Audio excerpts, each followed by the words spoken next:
Hey everyone, thank you so much for joining me. This is the Seeking Allah, Finding Jesus series. It's basically just me sharing with you some of the things that I have learned over the course of my journey from Islam to Christianity. And so even though I'm going to be sharing through the lens of my story, my hope is that you'll be learning things that you can apply while reaching out to Muslims. Or if you yourself are a Muslim, you don't have to reinvent the wheel. You don't have to start from the very beginning as you're researching. When I was Muslim, looking into the things of Christianity, a large part of that had to do with my friend David here, who's going to share in just a moment. Google had just come out. People were just posting stuff on websites. If you wanted to read the Hadith, you could just now start finding translations. No one was really posting compilations or anything. So when I was starting out my search on the truth of Islam and Christianity, it was a very difficult journey. There was a lot that we had to do for the first time. People hadn't done it before. But praise God, that was 16 years ago that I started, and now people have done this quite a bit. And so my hope for you in these short videos is to learn some of the things that I learned the hard way, but to share it kind of briefly and to give you some quick insights. Yeah, we both had to learn a lot of things along the way. Back when Nabeel and I started talking, I was much more interested in dealing with the arguments and objections of atheists. That was my background. So, I was interested in dealing with the problem of evil, things like that. And then ended up being best friends with a Muslim. So for years, I started studying Islam and responses to Muslim objections to Christianity. But my main goal was just that my best friend was a Muslim. If he had been a Buddhist, I would have been studying Buddhism and Buddhist objections to Christianity. But my friend was a Muslim, so I was studying that. And then, as time went on, and this is something you should get into a habit of, as time went on, I would learn more and more and more because I'm constantly interacting with my friend. So he would come up with some new argument or new objection, whether against Christianity or for Islam. And I was in the habit of going and studying. So he would give some argument based on the Hadith. I went out and bought Sahih al-Bukhari so I could start looking at what he's quoting there. And then that allowed me to start going back to him. So that is a good habit to get into. There's no learning everything in one sitting with Islam. It's a good habit to develop to sort of respond to the situation you're in, whatever someone is asking you. And by the way, we both understood this back then. There is absolutely no harm or shame in saying, that's an interesting point. I haven't thought about that carefully or studied it. So I'm going to go look that up. I'm going to study it. Could we, meet again next week or something like that to talk about that more, and then go back and studying it. But then you learn in that process, and then in the future, when you're talking to someone else and the same objection comes up, now you're already prepared. So you're constantly building up your knowledge and your understanding. And so when we talk, this was all new for us. We didn't have like guidebooks on how to interact and so on. We read books as we went along and so on, but we still had to learn a lot as we went on. And so again, as Nabeel pointed out, if you're interested in dealing with Islam, no need to reinvent the wheel here. You will have to learn things as you go along, but you can listen to people who've been there, who've been through a variety of situations and learn things, can tell you what to expect. And this is really a crucial time for this. I mean, we've got about 1.6 billion Muslims in the world, and the reason I continued with this is because there's not much of an emphasis on this in the Christian world right now. Compared to what the interest should be. And what I mean here is that after Nabeel became a Christian, I was thinking that I was done with Islam. I might continue on with it for a little while, but I could get back to things that I was more interested in. And it took a while, but I finally realized, there are lots of Christian apologists dealing with the objections and arguments of atheists. There are lots of Christians who are focusing on arguments for the existence of God. There weren't a lot of apologists who were dealing with Islam in a very serious fashion, studying the Muslim sources, studying the Hadith, studying the Quran, studying the Sirah. There wasn't a lot out there. And so eventually I got to the point where it was I'm more interested in other things, but this is something that's really, really needed right now, and that's why I continue. And so I understood the need that's out there. And if you're watching this, we're assuming that you've caught on to the need as well. And so you're probably interested in reaching Muslims or responding to Islam for various reasons. And we're here to share what we've learned about Allah. Or on the flip side, you yourself might be a Muslim and you might be interested in hearing what we have to say. The impetus for this video series, some of you may have noticed, I'm bald.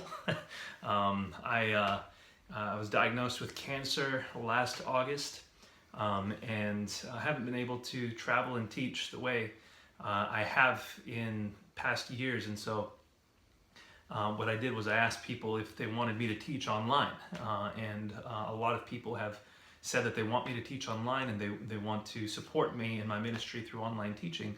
And so I was considering, what series can I do to start off, to kick off my teaching. I realized that my friend David was going to come visit me.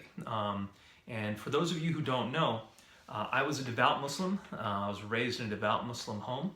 And I was trying to share Islam with my friend David. This is when I met him back in 2001. I was absolutely convinced that Islam was the truth. I believed in all the arguments that I had been taught at my local mosque, that the Quran had never been changed, that Muhammad was the greatest man who ever lived, that Islam was the perfect religion, having been delivered for mankind. It's a lot of supporting arguments as well. For example, that Islam is the fastest growing religion, and that Islam is the religion of peace. All these things I had been taught from a very young age, and I truly believed them. And I truly believed that Islam was the way, that God had sent messengers and prophets throughout time, but Muhammad was the culmination of the prophets, the seal of the prophets, as the Quran calls him, and that his message, Islam, was the true final religion. Though Jesus came and he was a prophet and he taught Christians what to do, that was for a specific time and place. Same thing with Moses, though he came and he had the Torah and he taught Jews what to do, and so the Torah was holy scripture and Moses is a holy prophet. That was for a certain time and for a certain place. Muhammad is the culminating truth. And so that's what I was trying to share with my friend David back in 2001. That was the beginning of my journey, and I chronicled that in this book, Seeking Allah, Finding Jesus. Some of you may have read this book, and this is the story of my journey from Islam to Christianity. A lot of what we're going to be discussing in this series, the Seeking Allah, Finding Jesus series, is going to come from the main outline of this book. So much more is found in the book, and so this is by no means a substitute. And if you find what you hear in these series to be interesting, I would highly suggest you take a look at the book. I later then went and investigated, after I became a Christian, I investigated with much more depth some of these main issues. For example, the deity of Christ. My doctoral research at Oxford was, before I was diagnosed with cancer, was focusing on Mark and Christology, the early Christology of Jesus, and how he's viewed in Mark's gospel to be divine. Some of that stuff got incorporated into this book. My master's at Duke University, my thesis, for example, was on the Quran and the composition of the Quran. A lot of that information is incorporated into this book.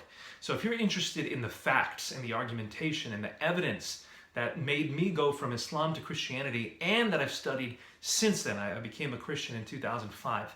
But the stuff that I've studied at universities like Duke and like Oxford since 2005, a lot of that research is in here. And in this video series, we won't be able to replicate it, but we'll be giving you some insights into it. And then you can go and study more on your own.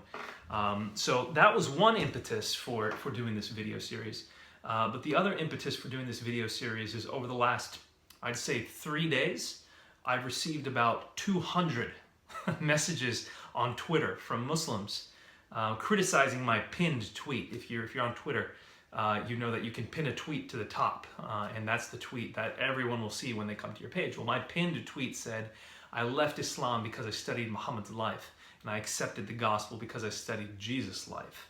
And that's my story. And from that one tweet, I've gotten hundreds of criticisms. Now, if you zoom into the past about 12 years, I would have made the exact same criticisms. I completely understand where those people are coming from. A lot of them are very rude. A lot of them people that say I deserve my place in hell. And that's fine. They're zealous for their faith. I see where they're coming from. But a lot of people are very cordial, and they actually believe Islam is true, and they honestly do. And they honestly believe Christianity is false, and they think I'm misleading people. And that's where I was 12 years ago. And then I dedicated my life to studying this issue.